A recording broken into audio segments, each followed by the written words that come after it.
Cocoa ले गई। भाई नरेश की कुर्सी भी कोको लेकर फुर्र हो गई। जिस किसान आंदोलन में हीरो बने उसी संगठन ने टिकैत को धक्का मार दिया। राकेश टिकैत पर बुलडोजर सीधे तो नहीं चला, लेकिन बुलडोजर के शोर के कारण टिकैत की जिंदगी में काली रातों का आना शुरू हो गया है। राकेश टिकैत की कुर्सी और उनके भाई नरेश टिकैत की कुर्सी पर कौन बैठ गया, हम आपको बताएं। उससे पहले आपको बताते हैं राकेश टिकैत के अंत की शुरुआत कैसे हो रही है। किसानों के नाम पर राजनीति चमकाने का सपना देखने वाले टिकैत का अब क्या होगा। जिस भारतीय किसान यूनियन का नेता बने देश भर में फिर रहे थे, उसी यूनियन ने दोनों भाइयों को निकाल दिया। अब टिकैत के पास अगला प्लान क्या है और दोबारा आंदोलन की सोच रही टिकैत भाइयों की जोड़ी का क्या किसी पार्टी में जाएंगे? ऐसे कई सवाल उठने लगे हैं। हम आपको एक एक सवालों के जवाब समझाएंगे, लेकिन उससे पहले समझिए कि पूरा मामला क्या है।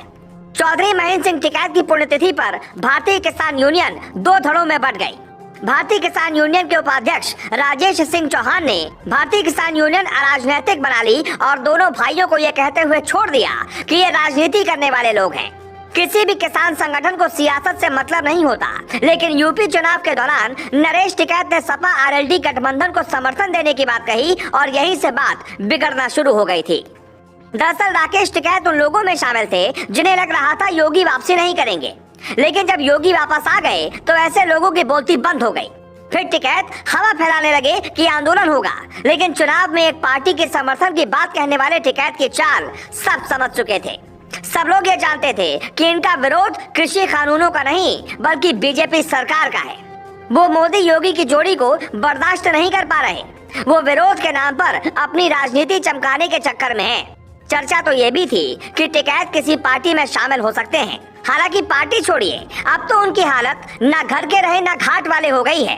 अब दोनों भाई बैठकर ये सोचेंगे कि कुछ किसानों को साथ लेकर भारतीय किसान यूनियन बनाएं या फिर खेती में जुट जाएं, क्योंकि सरकार के खिलाफ आंदोलन करने लायक तो टिकैत बचे नहीं। अगर अभी वो 100 लोगों की भी सभा बुला ले तो शायद वो लोग भी न पहुंच पाए। किसान आंदोलन की दशा और दिशा कार्यक्रम में भाकियों को भारतीय किसान यूनियन अराजनैतिक नाम दिया गया। इस नए संगठन का राजनीति से कोई लेना देना नहीं होगा, काम किसानों को सम्मान दिलाना होगा। महेंद्र सिंह टिकैत ने किसानों के पक्ष में कई बार आंदोलन किया, लेकिन राजनीति से हमेशा दूर रहे। महेंद्र सिंह टिकैत ने कभी यूपी के सीएम को झुकाया था, लेकिन राकेश टिकैत योगी के आगे फेल हो गए। दिल्ली बोट क्लब आंदोलन से राजीव सरकार झुक गई। अब मोदी सरकार ने कानून वापस ले लिए। उसके बाद राकेश टिकैत खुद को नेता समझने लगे, लेकिन बीकेयू ने दोनों भाइयों की बक्कल तार दी। यही राकेश टिकैत घूम घूम कर कह रहे थे कि जिसने ट्रैक्टर रोका उसके बक्कल तार देंगे, जबकि उसी ट्रैक्टर रैली और किसान आंदोलन ने आम जनता को इतना परेशान किया कि यूपी या हरियाणा से दिल्ली में आना मुश्किल हो गया था। जिसे जहां देखो टिकैत की शय पर सड़क पर जाम लगाए बैठा था।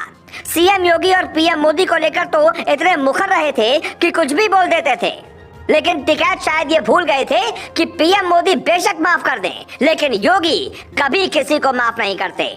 एक संत का ये स्वभाव होता है, वो आम इंसानों की तरह न तो गुस्सा करता है न प्रभावित होता है। यूपी चुनाव में जिन जिन लोगों ने योगी के खिलाफत की उन सबका हिसाब हो रहा है, चाहे वो बड़े बड़े नेता हो या फिर यूपी के पूर्व डीजीपी मुकुल गोयल। योगी ने हर किसी का हिसाब करने का मन बना लिया है। टिकैत तो खुद ही इतनी सारी गलतियां कर चुके हैं कि हो सकता है कि आने वाले दिनों में उनके खिलाफ जांच तक बैठा दी जाए, क्योंकि किसान आंदोलन के नाम पर विदेशों से मिली फंडिंग कहां गई, ये सवाल भी खूब उठ रहा है। बाकी आगे और क्या होगा देखते रहिए।